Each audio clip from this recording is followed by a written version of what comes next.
Oke teman-teman, kali ini gue mau nge-share 3 tips ya dalam mengerjakan Excel. Jadi semisal kalian punya tugas gitu dari sekolah atau tugas dari kantor dan kira-kira kalian bakal nge-Excel gitu kan selama 2 jam, 3 jam, 4 jam, yang tentunya itu bakal bikin bikin kalian capek ya, mau capek hati, capek pikiran, capek tangan gitu kan. Nah, dengan 3 tips ini uh, gue bisa mengurangin hal capek-capek tersebut gitu, bisa mengurangi capek-capek yang tadi, mengurangi frustrasi gitu ya. Nah, mungkin di luar sana banyak tips lainnya selain 3 ini, cuman yang gue kepikiran saat ini dan ini merupakan hal-hal besar sih menurut gue ya, 3 tips ini gitu.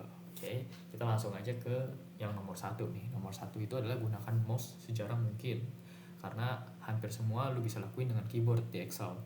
Contoh sederhananya ya, ketika lu pengen pindah-pindah nih, lu pindah dari sel B ke sel ini gitu, itu kalau bisa ya lu jangan jangan pakai mouse gitu, lu bisa pakai ini aja nih, pakai rowan aja, rowan di keyboard lu coy. Misal lu ada nama, kelas, umur gitu, berat badan. Nah, misal lu mau dari nama ke berat badan aja pakai mouse, bah itu lama-lama tangan lu capek, karena lu kalau bisa nih lu pakai keyboard terus, lu tangan kanan lu tuh gak bakal capek pindah-pindah dari keyboard ke mouse gitu menurut gua. Jadi pakailah row lu aja gitu, nggak usah repot-repot pakai mouse, karena itu jarak tangan kanan lu dari keyboard ke mouse tuh kan agak jauh ya, atau tangan kiri. Gua nggak tahu lu mouse lu ada di tangan kanan lu atau tangan kiri lu, gua asumsi di tangan kanan tadi soalnya. Jadi bakal pegel gitu kalau lu pakainya bolak-balik mouse keyboard. Nah, tentu aja ini gue nggak menghalang kalian menggunakan mouse. Maksudnya dengan tips ini gue bukan berarti bilang mouse itu sampah di Excel, nggak gitu cuy. Misalnya nih ya, gue lagi kayak gini nih, gue lagi udah diem nih, gue lagi mikir, oh nama, kelas, umur, gini-gini ya. Nah, habis itu gue mau bikin ini jadi pivot gitu kan, mau bikin jadi pivot, ini nggak apa-apa gue pakai mouse, karena ini kan gue udah statusnya, gue udah kayak lagi santai gitu kan. Maksudnya gue udah jeda dari keyboard, udah agak lama itu pakai mouse nggak apa-apa. Tapi misalnya gue lagi set set set set gue terus gue pengen bikin pivot, ya ini gue tinggal giniin, habis itu gue tinggal alt, habis itu insert N, habis itu V. Nah gitu, from table range udah jadi cuy. Habis itu ini mungkin ya barulah lu pakai pakai apa namanya, pakai mouse nggak apa-apa ya gitu, misalnya gitulah. Nah gitulah ya, kita balik lagi. Oke, nah maksud gua jadi kayak gitu, ketika kalian ngerjain Excel, kurang-kurangin pakai mouse nya. Tetap pakai mouse tetap nggak apa-apa, cuman kurang-kurangin. Nah hal lainnya mungkin ya, yang bisa gue sampaikan juga terkait gunain mouse sejarah mungkin, karena hampir semua bisa lakukan dengan keyboard itu ya. Kayak tadi misalnya gue mau nge-pivot table nih, lu mau nge-hover ke sini nih, mau jalan-jalan ke sini-sini, lu ya mungkin orang tuh seringnya pakai mouse ya, tapi kalian biasakan kalian tuh menggunakan alt ya, pakai alt, di fitur alt di Excel cuy. Jadi misalnya kalian mau kayak tadi mau pivot table, kalian ke alt, habis itu kalian pencet insert N gitu kan, di situ kan kalian kelihatan tuh ada huruf-hurufnya, kalian pencet V gitu, habis itu table atau range, ini pencet T atau enter juga nggak apa-apa. Terus misalnya mau yang external data source, pencet bawah gitu. Janganlah kalian pakai mouse, ini pakai mouse waduh tuh jelek men. Pakainya gini aja nih, tinggal pilih-pilih table range udah gitu, habis itu oke. Nah ini kan emang gak ada datanya jadi nggak bisa. Nah itu maksud gua, jadi sering-seringlah kalian pakai alt-altan gitu di Excel. Nah seiringnya berjalan waktu, seiringnya frekuensi ngerjain Excel kalian makin sering gitu, makin frekuen, nah itu kalian bakal lama-lama justru makin apal juga. Misalnya kayak gue ada gini-gini nih, terus gue mau enggak, sorry, gue ada kayak Marcel Diandes, kok bisa gitu ya.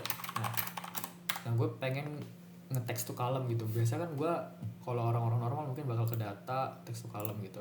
Nah karena gue udah hafal banget ya, gue bakal alt set udah keluar gitu, karena itu gue udah hafal banget. Jadi kalian tuh, jadi tadi gue bilangin kalian nggak perlu ngafalin. Misalnya text to column tuh alt A E gitu kan, tadi ini alt A E, tapi kalian lakuin aja sesering mungkin. Jadi misalnya kalian di sini, gue pengen text to column, berarti kan gue perlu ke data nih, berarti kalian pencet alt, habis itu data tuh huruf apa, A gitu, A ya kan, habis itu text to column huruf apa, E. Nah mantap udah gitu. Habis itu ini juga bisa kalian pilih-pilih dengan keyboard nih. Misalnya delimited pencetnya D, fixed width pakainya W gitu ya, ya gitu. Nah udahlah itu aja. Oh ya, sama ada satu tips tambahan nih. Ketika kalian mau main alt-altan ini, ada biasanya juga orang kalau mau nge-adjust width-nya si suatu sel itu, kalian pasti biasanya mencetak klik ini kan, klik ini. Nah, itu sebenarnya menurut gue kurang ya. Misalnya kalian ingin menjalankan tips ini dengan sepenuhnya ya, dengan sebagus-bagusnya, kalian mencetnya jangan pencet klik ini 2 kali, tapi kalian tetap pakai keyboard. Kalian mencet alt, habis itu alt O C A. Nah, itu mantep cuy. Alt O C A. Ya, lagi-lagi gue ingetin ya, ketika kalian main alt-altan gitu, kalian nggak perlu nekan bareng-bareng alt O C A. Nggak mungkin kan kalian mencet alt O C A barengan gitu. Tentunya pencetnya alt O C A. Apapun itu, misalnya tadi text column alt A E gitu. Beda ya sama kalau mau pakai kontrol, misalnya kalau mau copy itu ya si kontrolnya perlu hold, abis itu C nya perlu lu pencet ketika kontrolnya lagi di hold gitu kan. Tapi kalau alt lu lepas lagi nggak apa-apa gitu, maksud gue itu tadi intinya. Nah, itulah tips nomor 1 ya, panjang juga ternyata. Abis itu misalnya yang nomor 2 nih. Nomor 2, nulis formula tuh nggak usah lengkap-lengkap. Mau VLOOKUP, ketiknya sama dengan flow aja, abis itu tab terus lu lanjut isi argumennya. Ini karena gue lihat banyak banget ya teman-teman gue ketika mau nge-excel gitu, mau ngerumus, gue lihat tuh mereka kayak VLOOKUP nih. Misal VLOOKUP tuh pengen VLOOKUP nih, dia pengen VLOOKUP kan, habis itu dia, ini yang paling parahnya lagi ya, dia pakai mouse diklik ke sini, diklik 2 kali baru nulis lookup value-nya, table array-nya gitu-gitu ya kan. Nah, atau mungkin yang makin anehnya lagi ya, VLOOKUP. Ya menurut gue ini makin aneh sih. VLOOKUP terus mencet buka kurung. Nah, itu aduh, buka kurung tuh kan pegel banget ya. Kalian bayangin, kalian mencet shift habis itu mencet tombol 9 gitu. Waduh, itu kan agak aneh gitu.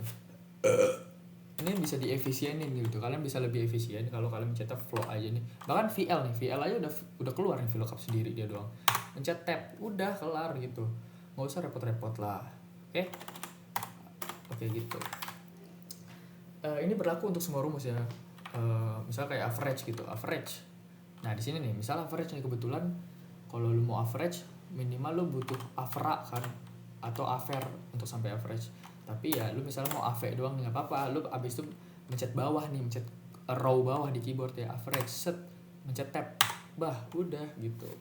Janganlah kalian pakai mouse gitu, pakai misalnya ave, lu bisa mencet yang ini, atau lebih parah lagi average begini. Waduh, itu ya walaupun cepet-cepet juga, paling kalian efisien berapa detik, tapi kan gimana ya, ketika kita kerja kalau kita bisa efisien kenapa enggak gitu. Jadi biasain kayak gitu, nggak usah redundant gitu, nggak usah ngerjain hal-hal yang boros. Oke? Lanjut ke tips yang ketiga, hindari formula yang berisi static value kecuali kerjaan tersebut memang sekali doang gitu ya. Jadi contohnya nih ya, gue misalnya gue punya tugas, waktu itu gue punya tugas statistika. Nah, gue pengen mencari critical value dari chi-square gitu. Itu mungkin kalian nggak semuanya paham di sini, tapi intinya adalah rumus di Excel namanya chi-square inv RT ini. Nah, ini gunanya dia nyari critical value tersebut, mencari nilai tersebut. Nah, argumen yang dibutuhkan adalah probability dan degree of freedom. Nah, di sini misalnya gue cuman kayak suatu hari gue kayak pengen mikir, critical value-nya kalau critical value dari chi-square terus probability 0,05, degree of freedom-nya 5, berapa ya? Nah, itu kan gue bisa nih kayak gini, 0,05, 5 gitu ya. Nah, udah, terus gue udah pengen tahu doang gitu. Tapi misalnya kalian ini emang pengen kerjaan yang Excel-nya ini bakal hidup terus ya, Excel-nya bakal kalian pakai terus, kemungkinan misalnya apa sih, gue ngomong apa ya? Oh ya gitu pokoknya. Nah, jadi misalnya kalian Excel bakal pakai terus gitu, nggak sekali doang. Kalian jangan ngisi argumen tuh static value gitu cuy, jelek gitu. Kalian bagusnya kalian bikin dulu di sini misalnya probability. Dilihat nih, misalnya tadi chi-square tadi butuh datanya apa aja. Dia butuh probability, butuh degree of freedom kan. Nah, di sini kita pakai probability gitu kan. Habis itu degree of freedom. Nah, dari sini baru kalian isi 0,05, misalnya 5, baru chi-square-nya, chi-square critical value-nya berapa gitu kan. Misalnya chi-square set gitu maksud gue. Jadi maksud gue kenapa Excel-nya bakal dipakai terus, misalnya kalian punya soal lagi nih nanti probability-nya 0,1 gitu kan. Nah dia udah ganti sendiri gitu maksudnya gitu. Jadi di Excel tuh gunanya eh, dynamic value itu kayak gitu. Jadi kurangin gitu static value di dalam function gitu ya. Jadi tuh ini namanya function nih. Ini tuh namanya function nih. Function just in FRT gitu ya. Nah, kurang-kurangin pakai static value, pakailah dynamic gitu ya. Dynamic tuh maksudnya kalian nge-refer ke suatu cell gitu. Nah, apalagi misalnya degree of freedom-nya ini juga misalnya dibikin dynamic lagi gitu. Misal degree of freedom-nya adalah sum apa gitu atau count apa gitu ya dari cell mana gitu, itu makin mantep. Jadi semakin banyak static value semakin sedikit static value itu kerjaan kalian yang repetitif bakal berkurang gitu. Oke, kalau kerjaan repetitif kalian berkurang tentunya tangan kalian jadi lebih nggak capek, pikiran kalian nggak capek, hati kalian juga nggak capek gitu. Jadi kalian ngerjain Excel tuh bisa fun gitu, kalian bisa dapat satisfaction gitu ketika udah jadi gitu. Wah anjing keren banget gue gitu. Nah itulah 3 tips yang kali ini bisa gue sampaikan di seri ini. Sampai jumpa di seri-seri selanjutnya. Bye bye.